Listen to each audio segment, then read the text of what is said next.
mata muka kilo duduk bawah, nampak belagu cukup dah, padahalnya tak cukup pun. Dia tahulah dia curi. Kalau kita yang tengok ayat tu pasal tak betul tu, cuba tengok elok. Okey, cuba tengok elok tu, okey. Oh, dia tak itu.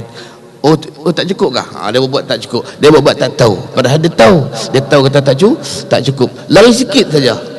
Belah lebih apabila kurang, maka dia makan harga tu adalah berdosa. Nabi kata ahli perniagaan masuk neraka dengan sebab bil khiyanati, dengan khianat. Wa ahl yang ketiga ialah wadhaqin.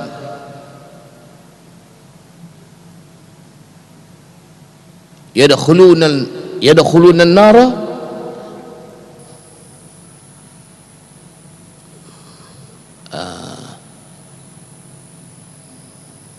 apa nama? Ad-haqi ni makna ketua-ketua kampung. Masuk neraka dia ialah bil kibriya, dengan sebab takabur. Takabur. Dia takabur. Besar diri lah yang tadi ni. Yang kata besar diri tadi ni. Lawan bagi merendah diri. Awal dia jadi ketua kampung pun duduk kembang dia kalah. Macam anak karin dalam botol yang kembang. Tengok amanah salah dia nak report. Tak kira lah. Hak tu ketua, hak tu pasien ketua. Dia tengok orang bawah dia yang salah. Tengok. Yang keempat. Yang keempat. Perempuan suka senang jawab. Yang keempat ialah wa ahlur rasatiq yadkhuluna an-nara bil jahli. Orang kampung, ahlur rasatiq mana penduduk kampung, penduduk desa. Masuk neraka ialah kata Nabi bil jahli, dengan sebab jahil. Tak sah siapa nak mengajak, tak sah siapa buat kuliah, dia tak pi, dia kira duk cara dia kira cari makan. Sebab tu kita boleh mengaji ni, alhamdulillah. Mudah-mudahan masuk dalam kumpulan orang yang ternapi, tertolak daripada neraka. Nabi kata wa ahlur rasatiq yadkhuluna an-nar bil jahli. Orang kampung, penduduk desa, penduduk di kampung, tak kira di kampung di bandar lah, mana orang yang bukan perniagaan, bukan yang terlibat dengan perniagaan, yang duduk sebagai penduduk kampung ni, maka dia masuk neraka dengan jahil dia. Sebab tu kita ni boleh mengaji, alhamdulillah. Yang Nabi kata apa?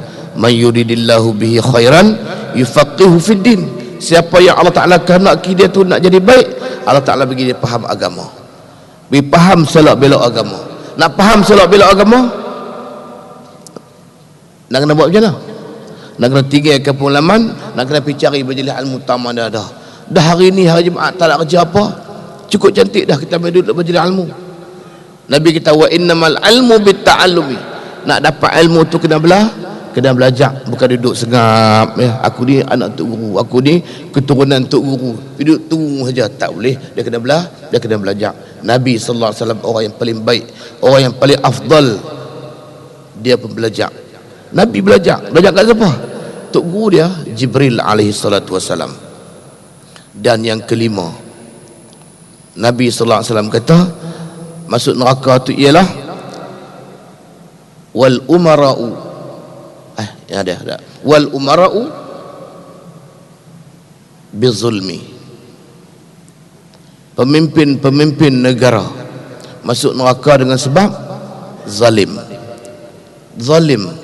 Mana zalim ni? Tak ikut perintah Allah Ta'ala, maka itu dipanggil zalim. Hatu tak mana hurai banyak reti belakang kan. Yang keenam masuk neraka ialah wal ulama'u bihasadihi. Ulama masuk neraka dengan sebab hasad dengki. Yang saya katakan tadi ini ya. Kalau habis dah dalam. Yang pertama apa dia? Banyak-banyak dengar, habaq tak dengar pula. Yang pertama ulama dengan hasad dengki. Yang kedua ahli perniagaan. Yang ketiga, ketua kampung. Yang keempat,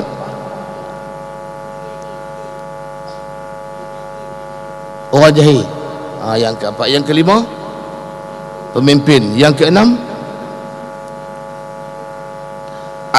al-arabu bil asabiyah tadilah, orang Arab tadi dia masuk neraka dengan sebab asabi, dengan sebab asabiyah, mana kita tolong kawan-kawan kita di atas dasar kezaliman, jalan kezaliman kita tolong, kita tu dipanggil asabiyah. Mana orang Arab masuk neraka. Masuk orang Arab sini ialah segala siapa yang bersifat dengan asabiyah, maka dia dikira salah lah. Sebab pengajaran ni dia bukan khusus kepada orang tu saja, umum. Habis. Jadi sifat yang kecelaan tu, kelakuan yang dicela tu ialah seperti dengki dan membesarkan diri. Itu sifat-sifat yang tak baik. Mana benda-benda tu kalau ada kat kita, kita buang-buang. Dia nak buang terus tak boleh, dia tetap ada. Lepas tu nak buat macam mana? Kita kena belajar, kita mengerti ini sifat dengki. Tak boleh kita nak ikut dia. Kalau kita ikut dia, jadi macam mana? Nabi kata di antara hadis Nabi kata berkaitan dengan dengki ni, al-hasadu ya'kulul hasanat kama ta'kul narul hatab. Hasad dengki dia akan makan benda-benda kebajikan yang kita buat. Walaupun kita rajin sembahyang malam, walaupun rajin kita bersedekah, walaupun rajin kita berkeduri, kebajikan mereka tu, tapi oleh kerana ada hasad dengki, ya'kulul hasanat, dia makan habis benda-benda kebajikan kita. Kama ta'kulun narul hatab, sebagaimana api memakan kayu yang kering. Kayu lungut kering tu kita cucuk api, duk lungut tu dah sebulan 2 bulan dah hujan tak turun, kita cucuk tinggal apa?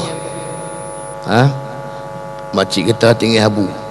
Kalau kita tinggal habu tak apa, tinggal tanah pun tak apa, tinggal tanah lungut tu tak tinggal apa, tinggal tanah, tak ada apa sekarang. Begitu juga kita mesin rumput, mesin rumput kita biar 1 bulan 5 hari, lepas tu kita cakap kita himpun, hujan tak turun sebulan, kita cucuh lincin. Macam itulah kebajikan yang kita buat banyak, bukan main. Ni sekali kita hadap majlis ilmu ni, kebajikan pahala banyak mana? Nabi kata melebihi 1000 rakaat sembahyang sunat. Nabi kata la antar dua fata'allamu baban minal ilmi khairul laka min an tusalliya alf rakaah. Tas hadir satu majlis ilmu pagi-pagi ke tak kira lah. Nabi kata pagi-pagi, bila-bila masa, sama ada pagi ke malam ke, khairul laka, lebih baik bagi engkau hai Abu Zar. Nabi kata kepada Abu Zar, min an tusalliya alf rakaah, melebihi daripada pahala kamu sembahyang sunat 1000 rakaat. 1000 rakaat bukan sedang nak boleh. Tiba-tiba dengan ada hasad dengki kita tak belajar. Oi, sifat dengki ada dalam hati kita. Sifat hasad dengki dia bukan ada di mulut, dia bukan ada di tangan, dia ada cuma tanah-tanah di luar saja. Tanah-tanah di luar saja. Itu tanah-tanah dia tu, tanah-tanah dia. Orang cerita dia pasal tak syok. Dah. Itu orang pergi ada tanah-tanah ataupun ciri-ciri sifat hasad dengki, maka kebajikan kita terhakis habis, tak ada apa sekarang. Pipi sana tengok mana pahala aku duduk pergi gaji di apa nama di Paksi, tak ada dah. Nak ada tanpa lagi habis lincin dah. Sebab tu kita wajib kita kena belajar ilmu tasawuf. Habis. Itu yang pertama, mukadimah yang pertama. Mukadimah yang kedua pula, dan adapun faedahnya, faedah ini ilmu tasawuf ni, maka menyampaikan ia ilmu ni kepada mengosongkan hati daripada yang lain daripada Allah Subhanahu wa taala. Maknanya kita tengok apa-apa pun, apa-apa yang berlaku, kita ingat ini daripada Allah Taala belaka. Itu makna mengosongkan hati kita. Ni tak, kalau kita tak mengajak mutasawuf, kalau kita tengok orang tu bagi, kita nampak orang tu lah bagi. Contoh saya bagi duit kepada tuan-tuan, bagi kepada perempuan, dia nampak saya bagi. Tapi kalau kita mengajak mutasawuf, kita boleh sikit banyak pemberian duniawi, kita boleh sikit banyak ilmu yang kita dapat tu. Walaupun nampak daripada tok guru, daripada ustaz, daripada penceramah, tetapi hakikatnya datang daripada Allah. Kita tak lupa semua tu daripada Allah. Sebab tu Nabi Allah Taala ajak dia, qul kullum min indillah. Kata oleh Muhammad, tiap-tiap satu tu semua daripada Allah Subhanahu wa taala belaka. Ya abang baik bagi gelang. Tak. Dia tak nampak dekat abang dia saja, dia nampak Allah Taala. Innallaha yarzuqu man yasha. Allah Taala lah yang merezekikan kepada siapa yang dikehendaki bighairi hisab.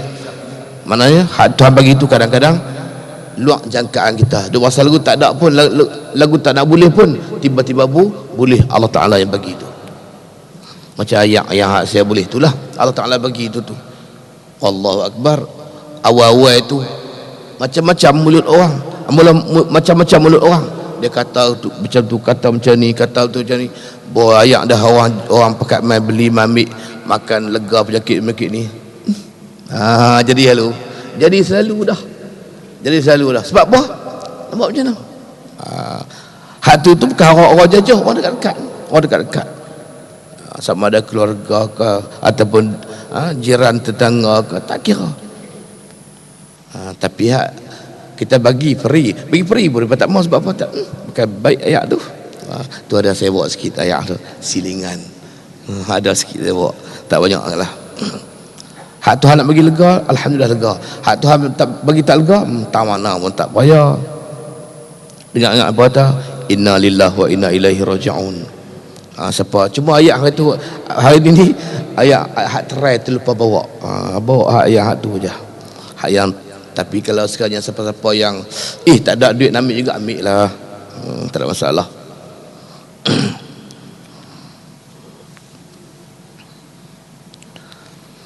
Itu yang kedua. Yang kedua ialah adapun faedahnya, faedah ilmu ni kalau kita mengaji dia, maka menyampaikan ini ilmu ni kepada mengosongkan hati daripada yang lain, daripada Allah Subhanahu wa taala.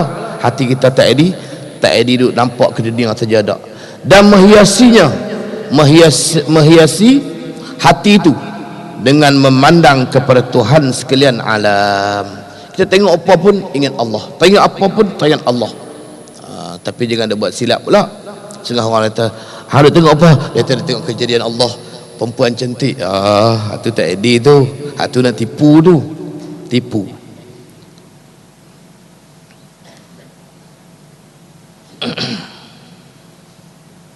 Jadi apa nama?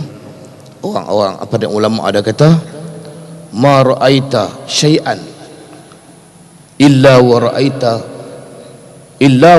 Allah. Apa-apa yang kamu tengok sesuatu tu, kamu tak nampak sekadar tu saja. Kau tengok pokok, tak tengok pokok saja. Kau tengok gunung, tak tengok gunung saja. Melainkan kita tengok tu, kita teringat illa wa ra'aita Allah. Melainkan kamu tu lihat, nampak tu kebesaran Allah, kekuasaan Allah.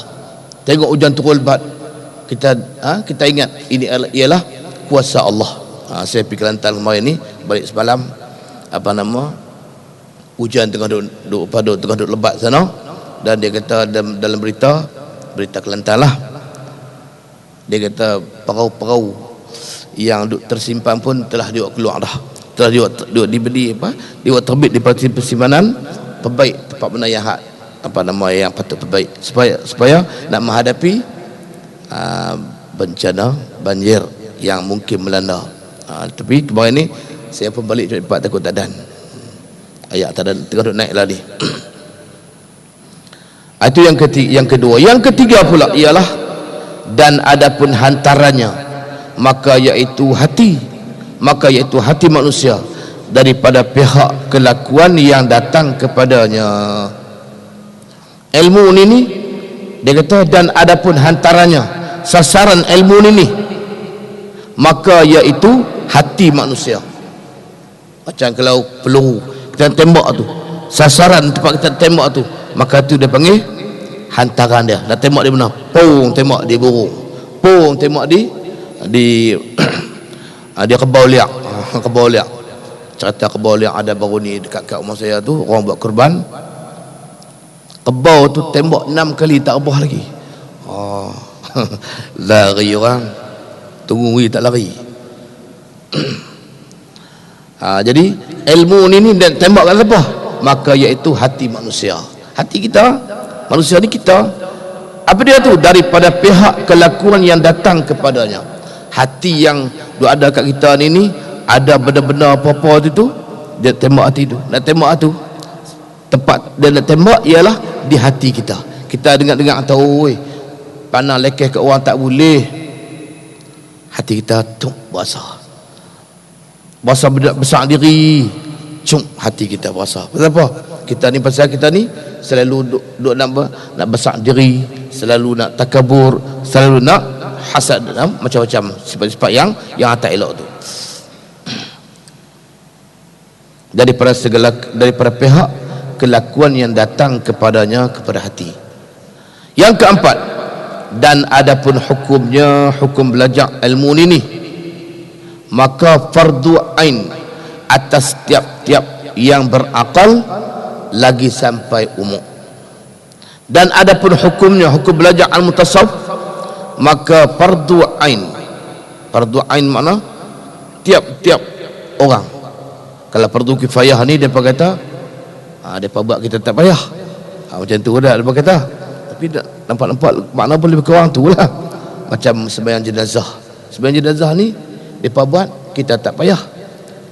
Pagi ni ada sembahyang jenazah di Masjid Lubuk Ayak jam pukul 10.30. Depa bayang kita tak payah. Kita duduk cara kita, duduk mengaji cara kita lah. Depa buatlah sana tu. Sebab apa? Itu fardu kifayah. Macam mani jenazah, mani mayat, fardu kifayah. Depa pakai mani, kita tak payahlah duduk di luar lah. Ni pakai sabu di bilik bilik mani mayat buat apa? Tanam mayat samalah juga. Itu fardu kifayah. Adapun belajar ilmu ni, belajar ilmu di antaranya ilmu tasawuf ni ialah fardu ain atas tiap-tiap yang berakal. Maknanya yang berakal ni hak gila tak payah. Siapa gila kat tangan? Tak ada. Kak gila pula. Kalau gila tak apa, tak payah ngaji.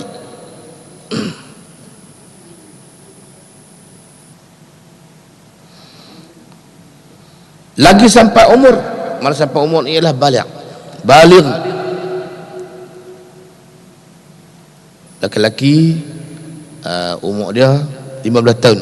Perempuan pun sama-sama 15 tahun. Itu umur dia baligh sampai umur. Ataupun kalau orang perempuan dah haid, dah keluar dah, maka dia dikira baligh juga. Ataupun dia kira sampai umur. Ataupun mimpi. Mimpi. Dia mimpi, laki perempuan sama juga. Tanda kata dia ni dah baligh. Ustaz Ismail Kamus dia kata mimpi yang luar biasa. Dia kata mimpi luar biasa. Saya tak tahu mimpi apa tu. Syekh Ismail Kamus dia kata mimpi luar biasa itu tanda kata seorang tu dah sampai umur. Orang perempuan ada haid, itu lebih bagi dia. Tiga tu tanda dia. Pertama sampai umur, yang kedua haid, yang ketiga mimpi. Mimpi dengan haid ni syarat dia ialah atas daripada 9 tahun. Umur belum 9 tahun, baru 7 tahun dia mimpi, tak baligh. 7 tahun dia keluar darah, tak baligh. Sebab syarat dia ada. Bukan ke semua mimpi baligh, tak. Bukan semua keluar darah baligh, tak. Dia syarat dia ialah melebihi umur 9 tahun. Laki-laki ada dua aja. Pertama cukup umur, yang kedua mimpi. Haid tak ada laki-laki.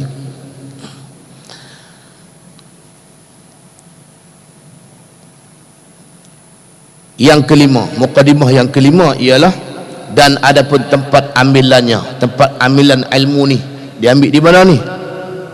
Maka daripada Quran yang mulia, Quranul Karim, Quran yang mulia. Quran ilmu tasawuf ni dicedok, diambil daripada Al-Quran, bukan daripada ajaran orang-orang biasa, dak, daripada Al-Quranul Karim sendiri. Dan daripada hadis Nabi sallallahu alaihi wasallam, daripada hadis Nabi. Sebab tu hadis Nabi ni, Nabi kata apa? Di antara dalil ilmu tasawuf, ketika mana Jibril sallallahu alaihi wasallam tanya Nabi, akhbirni anil ihsan, wahai Muhammad, wahai Rasulullah, tolong cerita kepada saya apakah itu ihsan.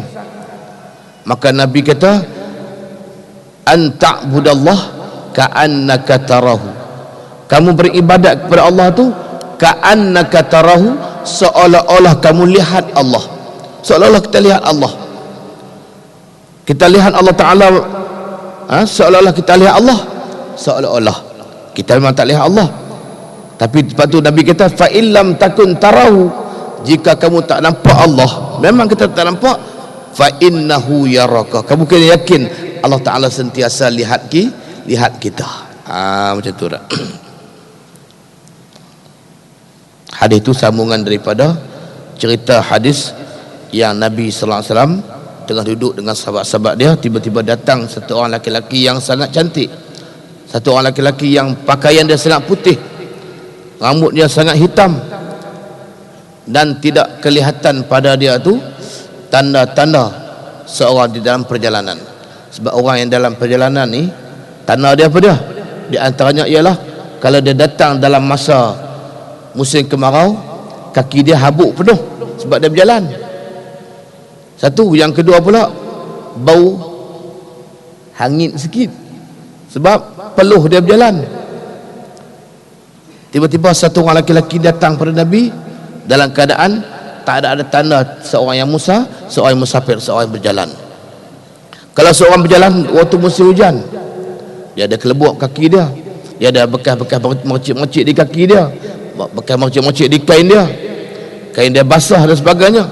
Tiba-tiba orang laki-laki ni mai dengan pakaian yang sangat putih, tidak ada tanda-tanda seorang yang musafir. Dia memang rapat dengan Nabi, dia memang rapat dengan Nabi sallallahu alaihi wasallam, duduk sehingga boleh pegang paha Rasulullah, paha Nabi. Dia tanya Nabi, ya Muhammad, akhbirni anil Islam, tolong cerita kat saya apakah itu Islam. Habis Nabi hebat beritahu semua Islam, anta syahada an la ilaha illallah, kamu mengucap kalimah syahadah sampai ke semua tu rukun Islam yang 5 tu. Kemudian dia tanya pula Nabi, apakah itu iman? Akhbirni anil iman. Nabi pun habaq, an tu'mina billah, beriman dengan Allah sampai habis. Lepas tu sambung hari tu dia tanya Nabi, ya Rasulullah, ya Muhammad, akhbirni anil ihsan, tolong cerita kepada saya apakah itu ihsan. Nabi cerita, yang ihsan ialah an ta'budallah ka'annaka tarahu, kamu beribadat kepada Allah seolah-olah kamu lihat Allah. Fa illam takun tarahu fa innahu yaraka, kalau kamu tak lihat Allah, duk sembahyang tak nampak pun, tak nampak Allah Ta'ala pun, duk beribadat baca Quran tak nampak Allah Ta'ala pun, yakinlah bahwasanya Allah Ta'ala tu melihat kamu. Itu di antara dalil al-mutasawuf. Tu berarti pecah-pecahan tu. Itu dia kata, dan daripada hadis Nabi sallallahu alaihi wasallam tempat ambilan ilmu tasawuf ini. Yang keenam, mukadimah yang keenam, dan adapun namanya, nama ini ilmu ni, maka ilmu tasawuf, nama dia ilmu tasawuf.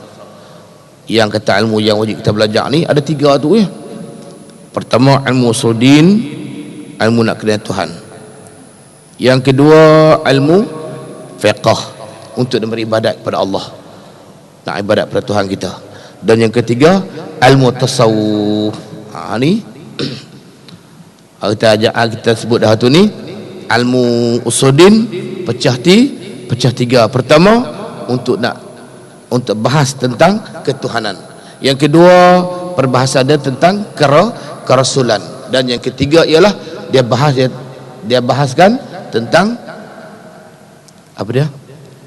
Kalam sam'iyat, benda-benda yang kita tak pernah tengok benda tu, syurga, neraka, titis sirat, apa nama, seksa kubur, nikmat kubur. Siapa bisa tengok? Ada siapa bisa tengok?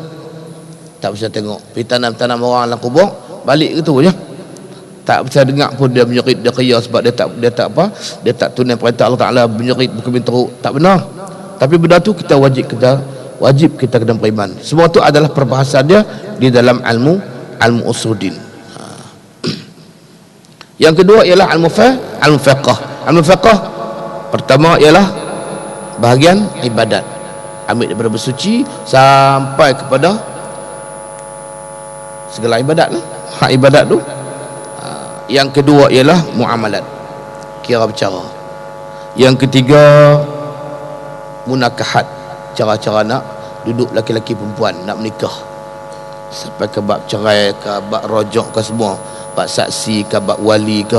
Dan yang keempat ialah bab jenayat ataupun dia panggil bab untuk undang-undang negara. Dan yang ketiga ialah ilmu tasawuf. Ilmu tasawuf ni dia bahas dia dua perkara. Pertama, nak tahu sifat kepujian. Yang kedua, nak tahu sifat kecelaan, sifat yang dimerkai oleh Allah Subhanahu wa taala. Habis. Nama dia 6. Apa nama? Nama dia ialah ilmu tasawuf yang ke-6. Habislah apa nama mukadimah dia tu. Yang pertama ialah apa dia?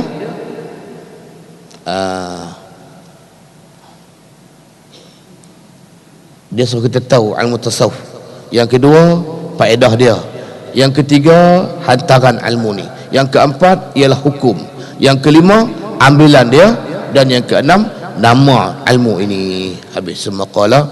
Dan ketahui olehmu bahawasanya maksud daripada ilmu tasawuf itu membersihkan segala anggota yang zahir daripada segala perbuatan yang keji, supaya ada ia menyampaikan kepada membersihkan hati daripada segala sifat kecelaan. Wallahu a'lam.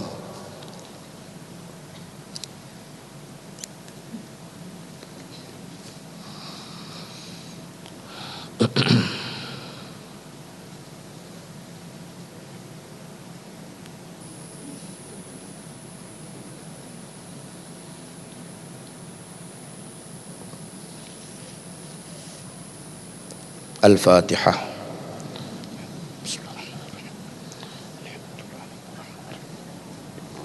Iyyaka na'budu wa iyyaka nasta'in.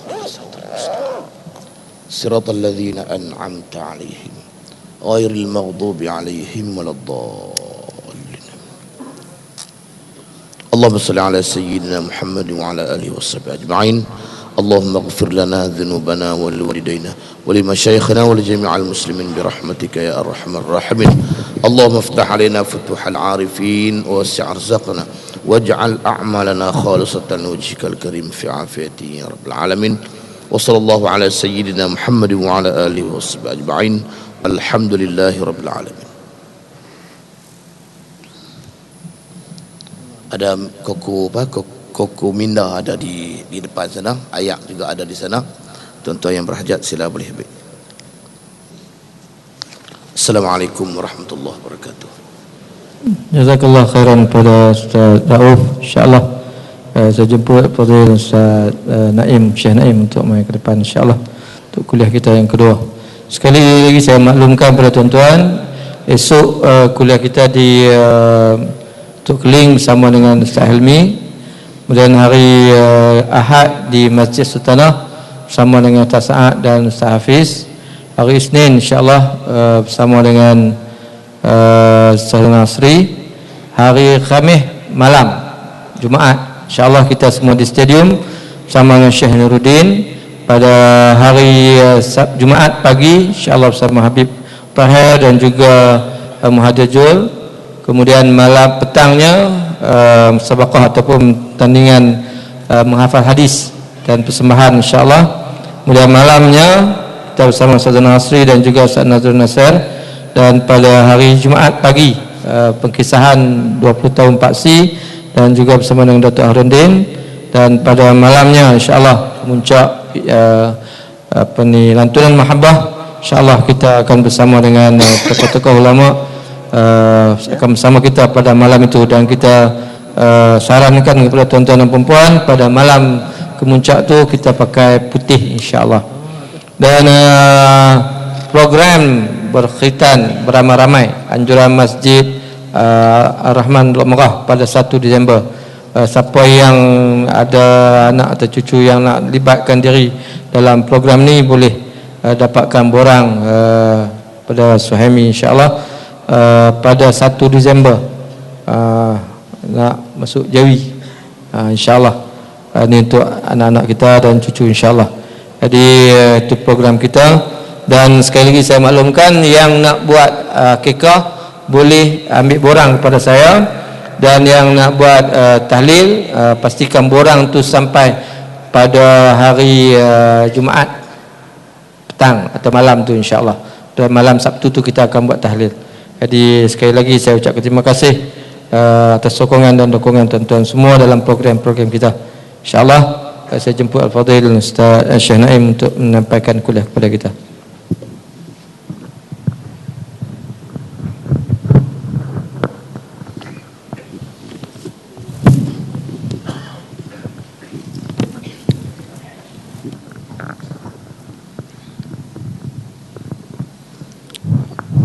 Astaghfirullahalazim alladzi la ilaha illa huwal hayyul qayyum wa atubu ilaih. Astaghfirullahalazim alladzi la ilaha illa huwal hayyul qayyum wa atubu ilaih. Astaghfirullahalazim alladzi la ilaha illa huwal hayyul qayyum wa atubu ilaih. Ila hadratin nabiyil mustafa Muhammadin sallallahu alaihi wasallam